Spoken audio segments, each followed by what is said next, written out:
नमस्कार दोस्तों, चलिए जान लेते हैं उत्तर प्रदेश की सभी ताज़ा और महत्वपूर्ण खबरों को। लेकिन उससे पहले वीडियो को लाइक कमेंट जरूर करें। प्रदेश में 119 निरीक्षक बने डिप्टी एसपी। प्रदेश सरकार ने पुलिस विभाग में बड़ा प्रशासनिक फैसला लेते हुए 119 निरीक्षकों को डिप्टी एसपी पद पर पदोन्नत किया है। इनमें से 4 अधिकारियों को उनके सेवानिवृत्ति के दिन ही प्रमोशन दिया गया, जिससे उन्हें सेवा का अंतिम लाभ मिल सके। गृह विभाग के अनुसार ये पदोन्नति वरिष्ठता, सेवा रिकॉर्ड और चयन प्रक्रिया के आधार पर की गई है। इस फैसले से पुलिस महकमे में उत्साह का माहौल है। सरकार का मानना है कि इससे कानून व्यवस्था को और मजबूत करने में मदद मिलेगी तथा अधिकारियों की जिम्मेदारी और जवाबदेही भी बढ़ेगी। अखबारों से पढ़ाई की शुरुआत, मोबाइल पर सख्ती। प्रदेश के बेसिक और माध्यमिक विद्यालयों में नए शैक्षणिक सत्र की शुरुआत के साथ शिक्षा विभाग ने नई पहल शुरू की है। छात्रों को अब अखबारों के माध्यम से पढ़ाई से जोड़ने पर जोर दिया जाएगा, जिससे सामान्य ज्ञान और भाषा कौशल में सुधार हो सके। साथ ही स्कूल परिसर में मोबाइल फोन के उपयोग पर सख्ती लागू की गई है।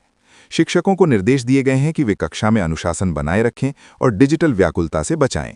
विभाग का मानना है कि इससे छात्रों की एकाग्रता बढ़ेगी और पढ़ाई का स्तर बेहतर होगा। कवच सुरक्षा प्रणाली से सुरक्षित रेल सफर। भारतीय रेलवे 1 अप्रैल से कवच नामक आधुनिक सुरक्षा प्रणाली लागू करने जा रहा है, जिससे रेल यात्राएं और सुरक्षित होंगी। ये तकनीक ट्रेनों की टक्कर रोकने और सिग्नल उल्लंघन जैसी घटनाओं को नियंत्रित करने में सक्षम है। रेलवे अधिकारियों के अनुसार ये स्वदेशी प्रणाली ट्रेन की गति और स्थिति पर लगातार नजर रखती है। किसी भी खतरे की स्थिति में ये स्वतः ब्रेक लगा सकती है। सरकार का दावा है कि इस कदम से रेल हादसों में बड़ी कमी आएगी और यात्रियों को सुरक्षित यात्रा का भरोसा मिलेगा। पत्नी और बच्चों की हत्या कर खुदकुशी। एक दिल दहला देने वाली घटना में एक व्यक्ति ने अपनी पत्नी और 2 बच्चों की हत्या करने के बाद खुद फांसी लगाकर आत्महत्या कर ली। पुलिस जांच में सामने आया कि पारिवारिक विवाद और आर्थिक तनाव इस घटना की वजह हो सकते हैं। मृतकों में 1 महीने का मासूम भी शामिल है, जिसे भी नहीं बख्शा गया। घटना के बाद इलाके में सनसनी फैल गई। पुलिस ने मौके से साक्ष्य जुटाकर जांच शुरू कर दी है। पड़ोसियों के अनुसार परिवार में पिछले कुछ समय से तनाव चल रहा था, जो इस भयावह घटना में बदल गया। पंचायत चुनाव को लेकर आशीष पटेल का दावा। कैबिनेट मंत्री आशीष पटेल ने पंचायत चुनाव को लेकर बड़ा बयान दिया है। उन्होंने कहा कि पार्टी जमीनी स्तर पर पूरी तैयारी कर रही है और संगठन को मजबूत किया जा रहा है। गांव-गांव में कार्यकर्ता सक्रिय हैं और जनता से संवाद स्थापित किया जा रहा है। उन्होंने दावा किया कि पार्टी चुनाव में बेहतर प्रदर्शन करेगी। साथ ही उन्होंने विपक्ष पर आरोप लगाया कि वो केवल बयानबाजी तक सीमित है।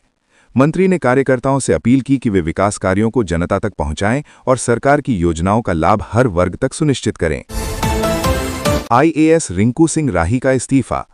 आईएएस अधिकारी रिंकू सिंह राही ने अपने पद से इस्तीफा देकर प्रशासनिक हलचलों में हलचल मचा दी है। उन्होंने अपने पत्र में गंभीर आरोप लगाते हुए कहा कि उन्हें कार्य करने में बाधाएं उत्पन्न की जा रही थीं। राही ने इच्छा जताई कि उन्हें समाज कल्याण विभाग में सेवा करने का अवसर दिया जाए। इस घटनाक्रम के बाद शासन स्तर पर चर्चा तेज हो गई है। अधिकारियों का कहना है कि मामले की समीक्षा की जा रही है। ये इस्तीफा प्रशासनिक पारदर्शिता और कार्यप्रणाली को लेकर सवाल खड़े कर रहा है। स्टोरी विवाद में डेयरी पर फायरिंग। अलीगढ़ में सोशल मीडिया पर स्टोरी लगाने को लेकर विवाद इतना बढ़ गया कि डेयरी पर फायरिंग की घटना सामने आई। हमलावरों ने अचानक गोलीबारी की, जिससे इलाके में अफरा तफरी मच गई। हालांकि युवक बाल बाल बच गया और किसी के घायल होने की सूचना नहीं है। पुलिस ने मौके पर पहुंचकर जांच शुरू कर दी है और आरोपियों की तलाश की जा रही है। प्रारंभिक जांच में सामने आया है कि ये विवाद सोशल मीडिया पोस्ट से शुरू हुआ था। पुलिस ने लोगों से अपील की है कि छोटे विवादों को हिंसा में न बदलें। हाथरस में रेड अलर्ट, ओलावृष्टि। हाथरस में अचानक मौसम ने करवट लेते हुए तेज हवा, बारिश और ओलावृष्टि से जनजीवन प्रभावित कर दिया। महज 3 घंटों में मौसम पूरी तरह बदल गया और कई इलाकों में नुकसान की खबरें आईं। मौसम विभाग ने रेड अलर्ट जारी करते हुए लोगों को सतर्क रहने की सलाह दी है। किसानों की फसलों को भी नुकसान पहुंचा है। प्रशासन ने राहत टीमों को अलर्ट मोड पर रखा है।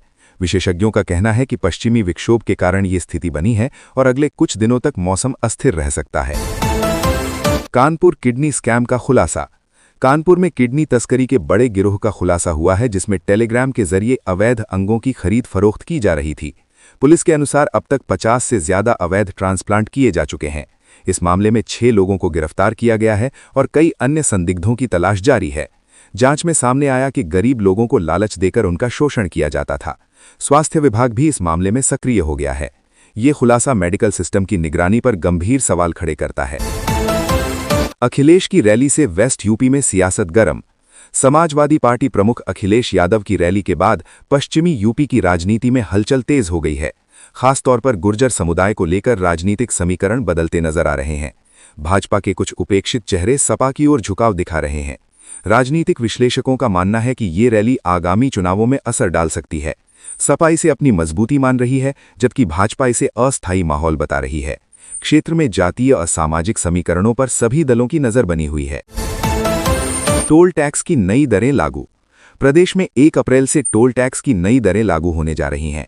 नेशनल हाईवे अथॉरिटी के अनुसार विभिन्न श्रेणियों के वाहनों के लिए शुल्क में बढ़ोतरी की गई है।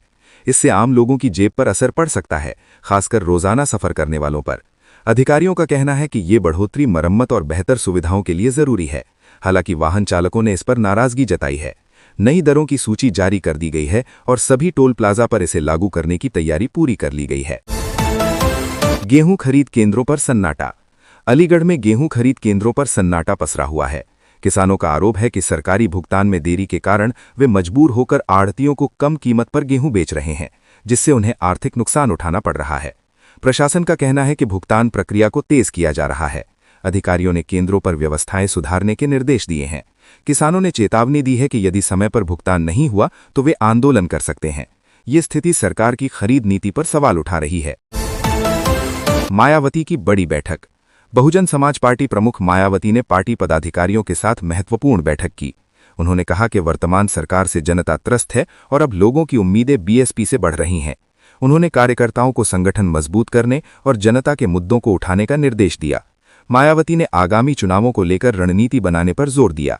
उन्होंने कहा कि पार्टी जमीनी स्तर पर काम कर रही है और हर वर्ग को साथ लेकर आगे बढ़ेगी। बैठक में संगठन विस्तार और चुनावी तैयारी पर विस्तार से चर्चा हुई। जेवर एयरपोर्ट के पास औद्योगिक नगर। जेवर एयरपोर्ट के पास एक बड़े औद्योगिक नगर के विकास की योजना तैयार की गई है। लगभग 3,365 एकड़ भूमि पर टाउनशिप बसाई जाएगी, जिससे रोजगार के नए अवसर पैदा होंगे। औद्योगिक विकास अधिकारी ने इसका रोडमैप तैयार कर लिया है। इस परियोजना से क्षेत्र में निवेश बढ़ने की उम्मीद है। सरकार का लक्ष्य है कि इसे आधुनिक सुविधाओं से लैस किया जाए। स्थानीय लोगों को भी इसका लाभ मिलेगा। विशेषज्ञों का मानना है कि ये परियोजना पश्चिमी यूपी की अर्थव्यवस्था को नई दिशा दे सकती है। संग्राम सिंह वर्मा का अंतिम संस्कार।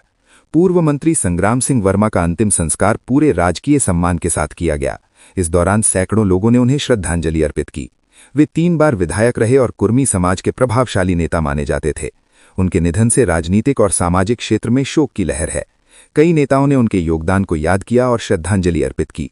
उनके समर्थकों ने कहा कि वे हमेशा जनता के बीच रहकर काम करते थे। प्रशासन ने सुरक्षा और व्यवस्था के पुख्ता इंतजाम किए थे। रामायण वाटिका में लेजर शो का ट्रायल। बरेली की रामायण वाटिका में लेजर शो का सफल ट्रायल किया गया, जिसमें भगवान राम की प्रतिमा रोशनी से जगमगा उठी। इस शो के जरिए रामायण के प्रसंगों को आधुनिक तकनीक से प्रस्तुत किया जाएगा। दर्शकों को आकर्षित करने के लिए विशेष लाइट और साउंड इफेक्ट्स का इस्तेमाल किया गया है। अधिकारियों का कहना है कि जल्द ही इसे आम जनता के लिए शुरू किया जाएगा। ये पहल राजनीतिक पर्यटन को बढ़ावा देने के साथ साथ स्थानीय अर्थव्यवस्था को भी मजबूत करेगी। मुरादाबाद में देह व्यापार का भंडाफोड़। मुरादाबाद की एक पॉश कॉलोनी में चल रहे देह व्यापार का पुलिस ने भंडाफोड़ किया है। इस कार्रवाई में 8 लोगों को गिरफ्तार किया गया, जबकि कई महिलाएं दिल्ली और हरियाणा से लाई गई थीं। पुलिस को लंबे समय से इस गतिविधि की सूचना मिल रही थी। छापेमारी के दौरान कई आपत्तिजनक सामान बरामद किए गए। अधिकारियों का कहना है कि गिरोह के अन्य सदस्यों की तलाश जारी है। इस कार्रवाई से इलाके में हड़कंप मच गया और लोगों ने पुलिस की कार्रवाई की सराहना की। मेरठ में शहद फैक्ट्री पर छापा। मेरठ में डीआरआई की टीम ने शहद फैक्ट्री पर बड़ी छापेमारी की है। पिछले 24 घंटे से टीम सैंपल और दस्तावेजों की जांच कर रही है। आशंका है कि फैक्ट्री में मिलावटी शहद का उत्पादन किया जा रहा था। अधिकारियों ने कई महत्वपूर्ण दस्तावेज जब्त किए हैं और कर्मचारियों से पूछताछ जारी है। इस कार्रवाई से खाद्य सुरक्षा को लेकर गंभीर सवाल उठते हैं।